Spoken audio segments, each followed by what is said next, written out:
Nestled between lush green hills and vast open fields, the village of Oderley thrived with its vibrant customs and tight-knit community. Here, mornings began with the distant sound of roosters crowing, the scent of fresh bread wafting from small homes, and the lively chatter of neighbours exchanging greetings as they went about their daily routines. Market days filled the main square with an array of colours from woven baskets, clay pots, and the finest local produce, as people gathered to trade and share stories. In this village, traditions were the lifeblood that connected generations, and everyone knew each other's stories. Among them all, there was one young woman whose life embodied the beauty and hardship of Oderley, Nia. Nia, a young woman in her mid-20s, was a pillar of her family and admired by the village for her compassionate spirit and unwavering work ethic.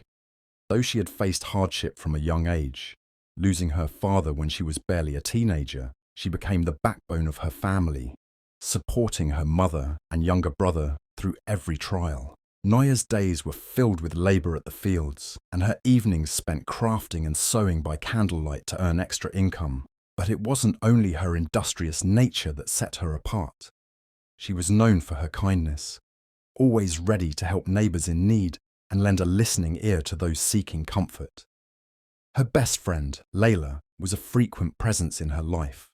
They had grown up together, sharing secrets, dreams, and laughter under the same skies. Layla was a spirited woman, charming and intelligent, often the centre of attention at gatherings, with her quick wit and easygoing nature. She and Nia were inseparable, bound by years of friendship. But where Nia's life was often consumed by her responsibilities, Layla seemed to glide through life, carefree and ambitious, dreaming of a life beyond the village. Nia's mother, a wise and observant woman, sometimes sensed the differences between the two friends. She noticed the subtle way Layla looked at Nia, a glance here and there, shadowed by something not easily discerned. Nia's younger brother Tundi adored his sister and was her fiercest supporter, vowing to ease her burdens one day by finding a good job when he was old enough.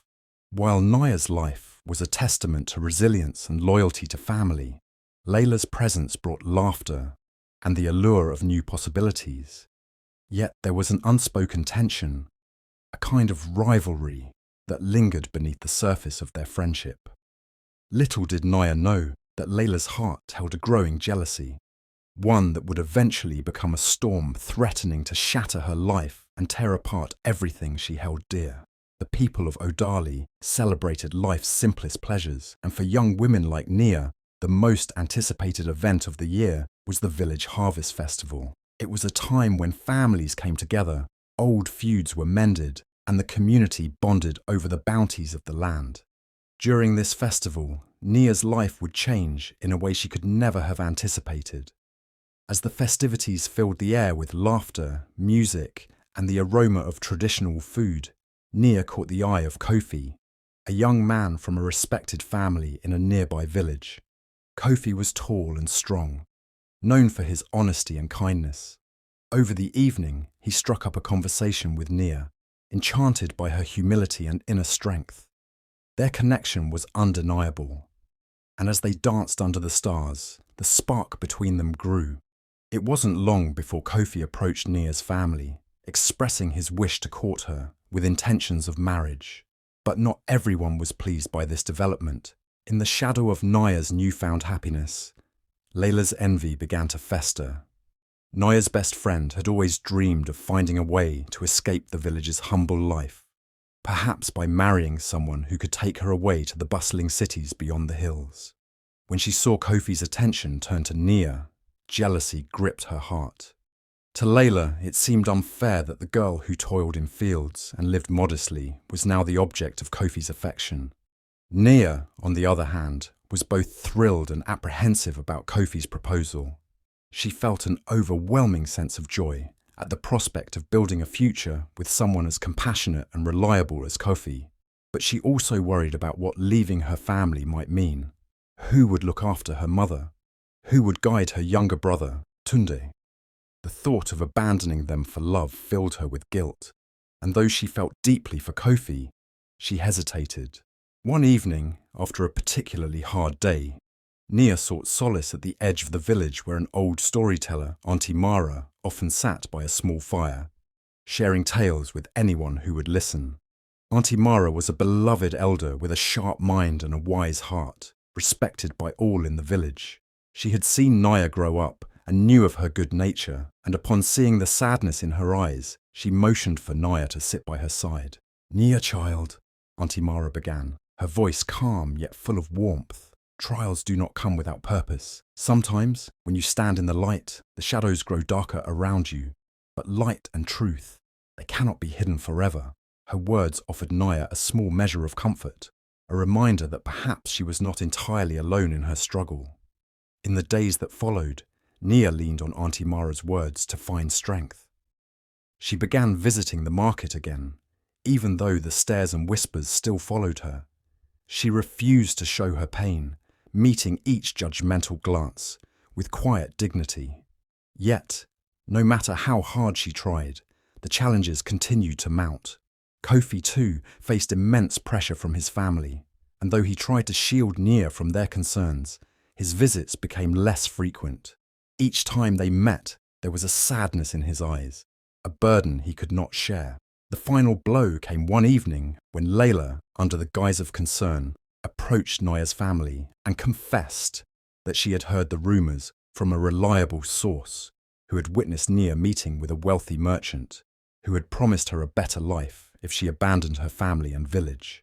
This fabricated tale cast Nia in an even darker light, making her seem ungrateful, deceitful, and willing to betray her loved ones for personal gain. When Nia learned of Layla's revelation, she was devastated. She confronted her friend, demanding an explanation, her voice shaking with hurt and betrayal. "Layla, how could you? You know that's not true. Why would you spread such lies?" Layla, unable to meet Nia's gaze, feigned a tearful response, claiming she was only trying to protect her from future heartache. "I thought you deserved better than this village, Nia. I thought if you understood how people viewed you, you might see that there's a better life waiting for you out there, without all these burdens." Hurt and enraged, Nia struggled to hold back tears. The friend she had trusted with her dreams, fears, and secrets had turned against her. For the first time, Nia felt completely isolated, the weight of betrayal pressing down on her. Despite her heartbreak, Nia decided she would not let Layla's jealousy and manipulation break her spirit. She focused her efforts on working even harder, dedicating herself to caring for her family and rebuilding her reputation. She knew she had little control over the lies that had been spread, but she held fast to her dignity, choosing to rise above the accusations and gossip. A few villagers, including Auntie Mara and another sympathetic neighbour, began to notice Nia's quiet resilience. Though they had no way of undoing the damage, their subtle gestures of kindness, a smile here, a word of encouragement there, reminded her that her goodness hadn't gone entirely unnoticed. Even Tunde, young as he was, saw his sister's struggle and began to work harder, vowing to restore their family's honour one day. Nia's trials seemed unending, yet each hardship strengthened her resolve. As the village's judgment weighed heavily upon her, Nia found a growing inner strength she hadn't known before. The road to vindication and peace seemed distant, but within her heart, a seed of hope remained, that one day the truth would come to light, and she would find her way back to a life where her worth and goodness would finally be seen. The air was thick and heavy on the evening Nia's world came crashing down. It was the night of the village's annual council meeting, where villagers gathered to discuss important matters. This year, however, the meeting would hold a special significance, as whispers had spread that the elders planned to address the recent unrest surrounding Nia's family. Nia didn't want to attend, but she knew that if she didn't show up, it would only add fuel to the rumours. With her head held high and a heart full of anxiety, she made her way to the community hall, her mother and Tunde walking closely behind her. The hall was packed, and as she entered, conversations hushed. She could feel the weight of countless eyes on her, judgment and doubt pressing down on her like a storm cloud. The elders sat in a row at the front, their faces solemn and unyielding. The head elder, a man of strict principles named Elder Barco, stood up and began to speak. "Tonight we gather to restore peace and harmony to our community," he said. His voice, though calm, held a note of warning. He continued, "We cannot allow behaviours that disrupt the respect and honour of our village. It has come to our attention that certain individuals may have forgotten our values." Though Elder Barco didn't mention her name, Nia felt each word like a lash, stripping away her dignity piece by piece. Suddenly, another villager, a woman known for her sharp tongue, spoke up. "Is it right to allow someone like her to remain among us?" she asked, pointing directly at Nia. "She's caused trouble, disrespecting her family, spreading false dreams, and corrupting the minds of others. If we don't address this, our children will think they can defy tradition." At that moment, Layla stepped forward. She looked at Nia, a strange glint in her eyes, and spoke in a voice laced with feigned sorrow. "I never wanted this to happen," she said, tears glistening in her eyes. "Nia was my closest friend. But lately, I don't even recognize her. She's not the girl we all knew. Maybe the time has come for her to make peace with her mistakes." Nia's heart shattered. To see Layla, her once dearest friend, standing there and twisting the blade of betrayal was more than she could bear. The crowd murmured in agreement, and for the first time, Nia felt completely abandoned. Even Kofi, who stood at the back of the room, avoided her gaze, his face torn with inner conflict. It was as if the walls were closing in, the weight of collective condemnation pressing down on her, suffocating her last remnants of hope. Unable to hold back her anguish any longer, Nia's voice broke through the silence, filled with a rawness she could no longer contain. "I have done nothing to deserve this," she cried, her voice trembling. "All I've ever done is try to be a good daughter, a good sister, a good friend." She looked directly at Layla, her face filled with hurt and disbelief. "I trusted you, Layla. You, of all people, knew my heart." But her words fell on hardened ears. The villagers, stirred by months of rumours and Layla's manipulations, only saw a girl who, in their eyes, had lost her way. Feeling utterly defeated, Nia left the hall with her family, her spirit crushed beneath the weight of betrayal and public shaming. As she walked home in silence, the reality of her isolation set in. Her mother, though supportive, was too exhausted by the strain to offer much comfort, and Tunde, young as he was, couldn't fully grasp the depth of her pain. Nia felt utterly alone, a stranger in her own village. She wandered to a quiet grove near the river, where she sat beneath an old baobab tree, letting her tears fall freely. It was here that she allowed herself to feel the full force of her sorrow, a pain so deep it seemed to hollow out her heart. In the silence of the grove, as the stars flickered above, Nia closed her eyes, surrendering to despair. She felt like a shadow of herself, a girl who had once been loved and respected, now left with nothing but the memory of who she had been.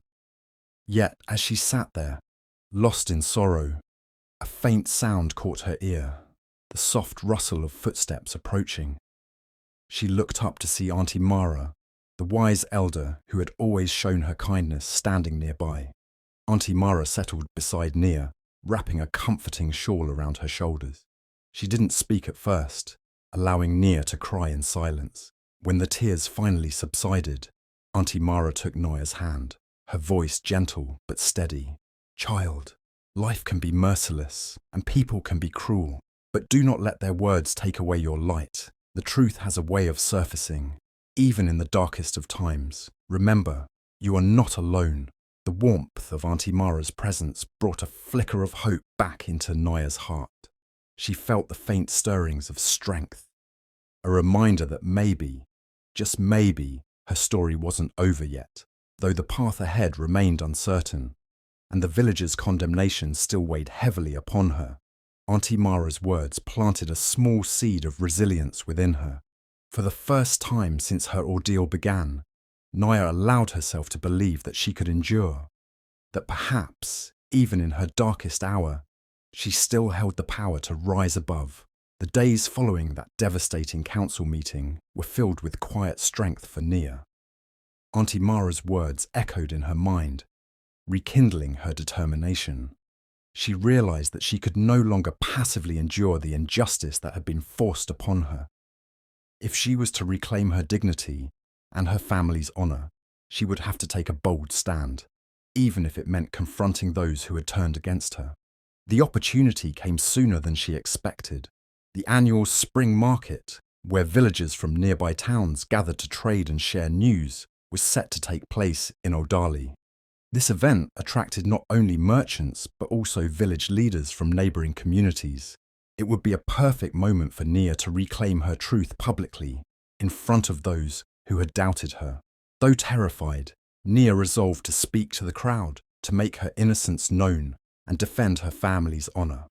On the day of the market, Nia prepared herself, wearing her finest traditional dress, a symbol of respect and pride in her heritage. As she walked to the marketplace, her family followed, showing their support despite the whispers and stares from onlookers. When she arrived, she gathered her courage, her voice steady with the strength she had summoned from weeks of struggle. "People of Odali and visitors from afar," she called out, her voice ringing through the square. The crowd quieted, surprised by her boldness. "For too long, I have endured lies and judgments in silence. I have been accused of things that are not true, and my family has suffered unjustly. I have come here today to reclaim my honour and my family's honour." Layla, standing near the front, looked at Nia with disdain, but Nia's gaze remained unwavering. She spoke with sincerity, recounting her innocence, the pain she had endured, and the betrayal that had wounded her deeply. As she spoke, the villagers listened in stunned silence, taken aback by her courage. In the midst of her speech, a familiar voice interrupted, firm and resonant. It was Kofi who stepped forward from the crowd.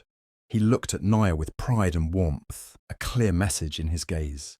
"I have watched Nia endure this with grace and dignity," he said, addressing the crowd. "I stand by her, not only because I know her heart, but because I know what it means to judge someone unfairly. It's time we open our eyes and see her for who she truly is." The crowd murmured, visibly moved by Kofi's declaration.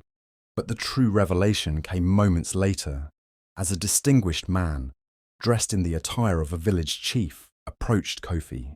He placed a hand on Kofi's shoulder, a quiet pride in his eyes. This man was Chief Nkrumah, a respected leader from a neighbouring village, and as he stepped forward, the crowd watched with rapt attention. "Nia," Chief Nkrumah began, his voice calm yet commanding, "I have heard of you, and I have also heard of these rumours. Let it be known that my son Kofi is a man of honour, and his judgment is sound. We have come today with a request, one that has been long in our hearts." Nia looked at him, startled, as he turned to the crowd. "My son has chosen wisely," Chief Nkrumah continued, "and we wish to formally ask for Nia's hand in marriage, as a union that will bring honour to both our families." The crowd gasped, stunned by the revelation. Nia was overwhelmed with emotion, torn between disbelief and joy. Kofi's family, far from disapproving, was not only accepting, but eagerly embracing her as one of their own. She could barely speak, her gratitude and relief too profound for words. Layla, standing on the sidelines, paled visibly as the implications of the moment sank in. All her efforts to sow doubt and ruin Nia's chances had been for nothing. The villagers began to whisper among themselves, realizing the depth of the lies that had been spread. With a quiet dignity, Nia turned to Layla, who now stood frozen, her jealousy exposed before all. Without malice, Nia spoke softly, yet her words were clear. "Layla, I once considered you my sister. You hurt me deeply, but I forgive you. May you find peace within yourself." The calm in her voice reflected her inner strength. The scars of betrayal now a part of her past, but not her future. The crowd fell silent, moved by Nia's forgiveness, her grace in the face of all she had endured. Auntie Mara approached Nia, wrapping her in a warm embrace. "You have shown us all the strength of your spirit, child. Truth has a way of finding its light." As the villagers slowly dispersed, Kofi took Nia's hand, his gaze filled with pride and love. For the first time in what felt like an eternity, Nia felt a profound sense of peace. She knew the path ahead would still have its challenges, but she had emerged from her darkest days stronger, her heart unbroken despite everything. Nia's life would forever be changed by this journey, but now she faced the future with hope. She'd reclaimed her honor, secured her place in the village, and found a love that stood with her through the storm. And as she walked home, hand in hand with Kofi, she carried within her the quiet certainty that no one could ever take her dignity away again. In the months that followed the market gathering, Nia's life transformed. The support from Chief Nkrumah and her union with Kofi had brought her back into the village's embrace. She found herself no longer isolated, but surrounded by the neighbours who had come to appreciate her strength and integrity. With Kofi by her side, Nia felt an ease in her heart she hadn't known in years. Together, they worked on building a life rooted in respect, love, and mutual support, committed to a future filled with possibility. Under the guidance of Kofi's family, Nia discovered new skills and responsibilities that lifted her family's livelihood. She managed the household, taught young girls in the village the importance of resilience and self-worth, and became known for her wisdom and kindness. Her family, once shadowed by hurt and betrayal, now stood proud, knowing Nia's goodness had ultimately prevailed. As for Layla, the consequences of her actions unfolded quietly yet surely. Though the village did not formally punish her, the respect she once commanded had faded. She felt the sting of her own choices, as many now regarded her with caution, wary of her intentions. Even her once close friends kept a distance, leaving her to reflect on the price of envy and betrayal. Humbled, Layla watched Nia from afar, silently understanding the depth of the wrong she had committed. She found herself in isolation, a poetic justice for the harm she had once sought to inflict. One evening, as the sun dipped below the horizon, Nia and Auntie Mara sat together, gazing at the fading light over the river. The elder smiled at Nia with pride, her voice warm and steady. "You have come far, child. This journey was not easy, yet you held on to your goodness when it was tested most." Nia nodded, feeling a quiet sense of accomplishment. "I never thought I could face all that I did," she admitted. "But with each hardship, I found strength I didn't know I had. And now I see that kindness is not weakness. It is a light that guides us, even in the darkest times." Auntie Mara nodded, her eyes twinkling with wisdom. "Indeed, Nia, it is as the old proverb says, a heart that bears storms comes out polished by the rain. You have endured, and in doing so, you have become stronger and wiser." The village, once swayed by doubt, now looked to Nia as a symbol of resilience and virtue. Her story had become an example, a reminder of the importance of standing by one's principles, even when surrounded by shadows. Parents spoke of her strength to their children, teaching them that goodness, no matter how tested, would shine through in the end. And so, Nia's journey ended not just with personal peace, but with a lasting impact on her community. She had proven that while envy and malice could wound, they could never break the spirit of a kind and determined heart. Her life stood as a testament that goodness, when faced with adversity, would always find its way to triumph, like a river winding through stone. With Kofi's hand in hers and her family by her side, Nia embraced her future, carrying forward the lesson of her past. And as she looked toward the path ahead, she knew that her story was a gift, a reminder that even the fiercest storms would eventually give way to clear skies and peace. Thank you for joining us on Nia's journey, a story of resilience, forgiveness, and the triumph of a kind heart over adversity. Her path reminds us that, no matter the challenges we face, staying true to our values can guide us through even the darkest times. Have you ever experienced a moment where you had to hold on to your strength or stand up for your truth? We'd love to hear your story in the comments below.